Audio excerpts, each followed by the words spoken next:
Assalamualaikum warahmatullahi wabarakatuh. Alhamdulillah, alhamdulillahirabbil alamin, wassalatu wassalamu ala asrofil anbiya'i wal mursalin wa ala alihi wa sahbihi ajma'in. Rabbi zidni ilma warzuqni fahma wa amalan sholihan. Apa kabar anak-anak Bapak kelas 8? Semoga selalu diberikan rahmat dan kesehatan oleh Allah Subhanahu wa taala. Baiklah anak Bapak kelas 8, di sini Bapak ingin mencoba membahas soal materi yang sudah kita kerjakan pada pekan kemarin. Nah, ada 10 soal yang sudah Bapak berikan pada pekan kemarin. Nah, ini sekarang Bapak ingin mencoba membahas supaya kenapa kok jawaban saya salah Pak kemarin. Nah, ini nanti akan kita bahas, jadi tahu nak di mana letak kesalahannya. Ya, langsung saja ya nak. Nanti silahkan dilihat kembali berapa nilai yang sudah didapatkan. Ya, oke. Untuk pembahasan yang pertama, ada sebuah teks nomor 1, ya. Karena pada Google Classroom Bapak acak nomornya, ya mungkin urutannya berbeda ya, tapi tidak apa-apa, tidak masalah. Ya, jadi inti pertanyaan pada soal yang pertama adalah pokok-pokok berita yang ada pada teks berita di atas. Jadi ada sebuah teks, ya, ada sebuah teks di sini. Nah, kamu diminta untuk mencari pokok-pokok beritanya. Nah, karena sesuai dengan teks yang telah Bapak tuliskan, jadi pokok-pokok berita yang ada pada teks berita itu adalah siapa, apa, di mana. Nah, siapa di sini adalah menuju pada Direktur Utama ITDC, ya, Abdul Bar M. Mansur. Lalu apa itu adalah apa yang dibahas, ya, yang dibahas pada teks tersebut, ya. Kemudian di mana di sini sudah dijelaskan ya pada kalimat terakhir, yaitu adalah di Lombok tentang kemajuan pariwisata. Itu ya. Nah, setelah Bapak lihat di grafiknya itu memang banyak yang betul untuk soal yang ini. Kemudian kita masuk soal yang kedua, ya. Ini adalah sebuah teks berita juga, ya. Jadi ada 3 paragraf yang Bapak buat. Nah, di sini sama, ya. Ini teks berita tentang pemilu di sini ya. Nah, ada sebuah partai di sini. Nah, di sini ada sebuah juru bicaranya, yaitu Sekjen DPP Partai Demokrat Hinca Panjaitan.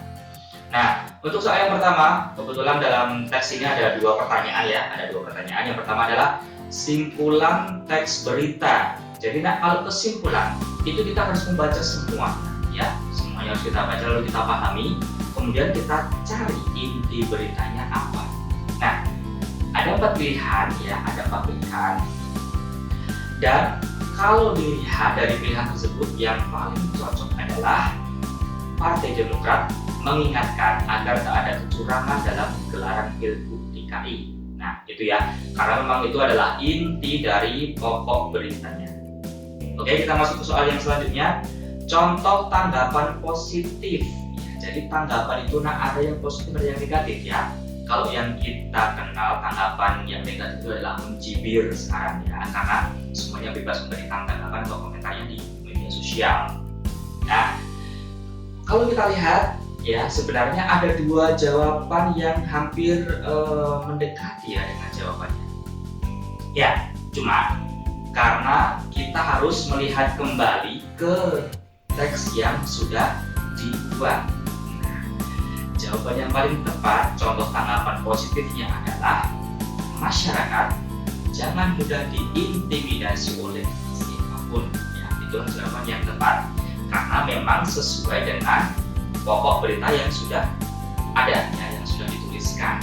Nah, banyak yang menjawab ya. Bapak melihat dalam grafik di Google Classroom itu banyak yang menjawab sudah seharusnya masyarakat bersikap kritis. Nah, ini sebenarnya anjurannya harus memang, tapi bersikap kritis di sini banyak menimbulkan makna yang ambigu atau mempunyai makna yang adanya.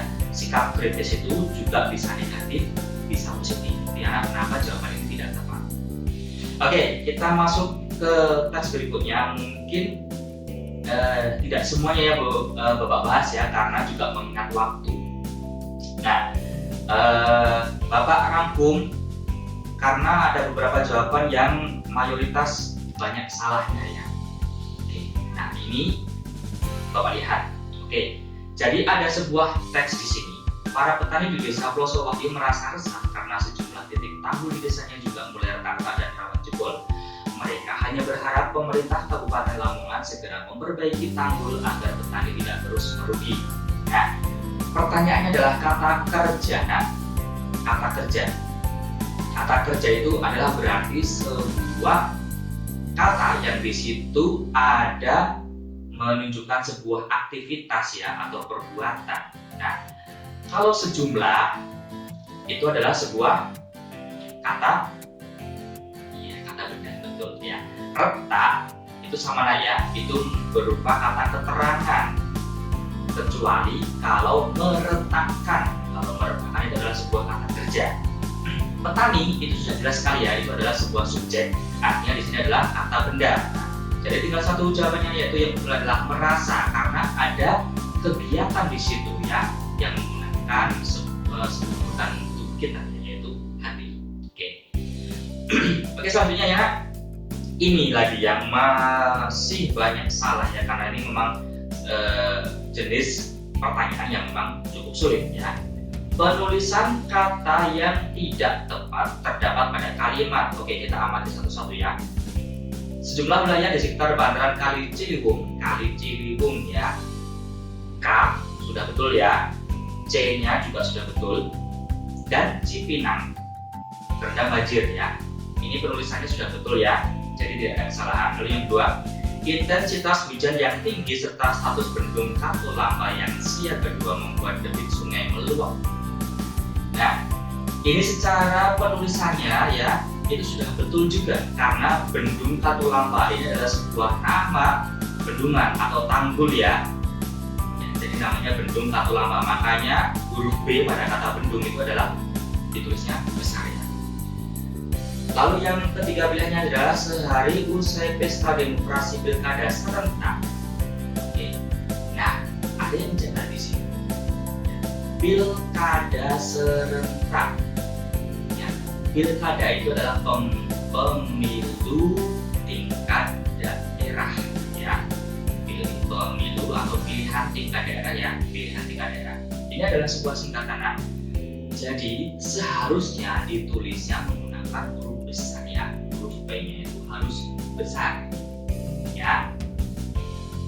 Kamis 16 Februari 2017, banjir melanda belasan desa di 8 kecamatan Kabupaten Brebes, Jawa Tengah ya. Kabupaten Brebes, Jawa Tengah sudah betul karena kabupaten menunjukkan nama tempatnya ya. Kecuali kalau tidak diikuti dengan nama tempat, makanya kabupaten hurufnya ditulis kecil. Nah, itu sudah betul. Cuma yang terjadi kesalahan adalah pada kata pilkada ya. Pilkada itu harusnya ditulis besar, pilkada serentak gitu ya. Oke. Itulah letak kesalahannya. Terus yang pilihan keempat, banjir terjadi akibat jebolnya tanggul Sungai Pemali ya, Sungai Cisanggarung dan Sungai Beban. Sudah betul ya. Huruf S pada kata sungai ya itu ditulis besar karena diikuti dengan nama sungai. Oke, itu. Nah, untuk selanjutnya ini juga ada beberapa yang salah, padahal dalam materi yang Bapak lampirkan sudah ada ya. Materinya sudah ada. Unsur 5W dan 1H ya, ini adalah unsur pokok yang harus dipenuhi dalam sebuah teks berita supaya menjadi teks berita yang bagus ya.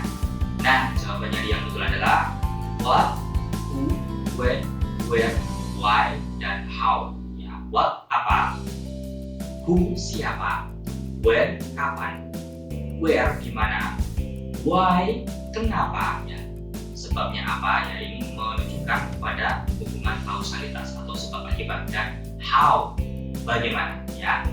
Itulah 5 unsur 5W plus 1H yang harus dipenuhi. Mungkin itu saja pembahasan latihan soal yang bisa Bapak berikan ya.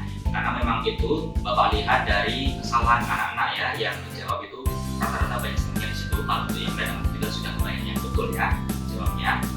Oke, jadi Gunakan latihan soal ini sebagai pemanasan ya, karena kita baru pertama kali melakukan proses belajar daring di rumahnya setelah sekian lama kita libur. Nah, pesan Bapak satu, ingat ya, tetap jaga kesehatan dan ikuti protokol dari pemerintah. Nah, dan tetap semangat meskipun harus belajar di rumah. Cukup sekian dari Bapak.